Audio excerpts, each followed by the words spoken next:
Hi everyone and welcome back to Rachel's Enchanting Cakes. For today's tutorial I'm going to be showing you how to use this versatile princess cake topper cutter. This has been made in mind with the cost of living crisis so that any parents with no experience with cake decorating can make one of these simple but effective cake toppers, keep the costs down, and then just buy a simple supermarket cake to place it directly on top. It fits beautifully on top of an 8-inch round cake, and I'm going to guide you through everything step by step. Let's make a start. So the product I am using is the FMM Princess Cake Topper Cutter.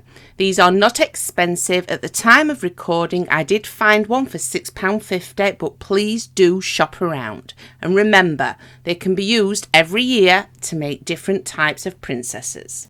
I have rolled out some very thin fondant, and I'm going to start by cutting out the skirt. Whilst my fondant is still soft, I then use the ridged section of this cutter just to add more detail. I then use a stitching tool to add more detail. However, you could also use a cocktail stick, but if you want to leave this part out, that's perfectly fine as well. For the base of the skirt, I simply cut out the ridged section first before flipping this around, aligning it up and then cutting out the skirt-like shape. Finally, cut off the excess using a sharp knife. I then line this up with the rest of the skirt before adding an indentation just like we did with the blue section. I then choose to add some edible metallic sugar balls. However, this is something that can easily be left out. I simply push these into the fondant and then glued each one directly into place. For the pink section of the dress, I simply cut out the dress shape again. This is just pink fondant. I then use the larger ruffled section on the cutter for the base and simply cut this in half. I then use my stitching tool again. Remember, you can use a cocktail stick before cutting out 4 blue small hearts and gluing these into place just at the base of each of the stitching effects. Now for the bow, we're going to be using simple shapes, so you want 2 of the heart shapes. Simply cut out 1 of the very small circle shapes and then just glue these together, and look at that, we have a bow. So for the top part of the dress, you want to cut out a white piece of fondant and a blue piece. On the blue piece, which is going to be going over the top of the white, simply cut this in half. Cut away some of the excess and then stick directly on top with a small amount of edible glue. For where the arms meet the body, you want to cut out one of these egg shapes in pink fondant.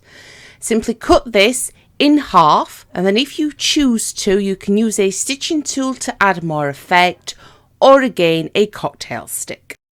You then need to cut out the neck, 2 of the arms, and finally another egg shape for the head.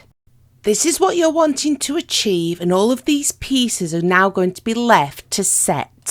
Now for the hair, I start by cutting out another egg shape. In total I did 2 of these. You then simply want to take your cutter and just start cutting parts of this away so that they are more pointy at one end, and you'll end up with natural hair shapes. Again, all of this fondant needs to be left to one side to set. Finally, using some pink fondant, cut out a tiara shape. Remember to leave all of this fondant to set, preferably overnight. It will just make it an awful lot easier when it comes to piecing everything together. Now it's time to piece it together, so you want to start by placing this directly on top of your cake, or maybe you're also using an 8-inch round piece of fondant as a plaque.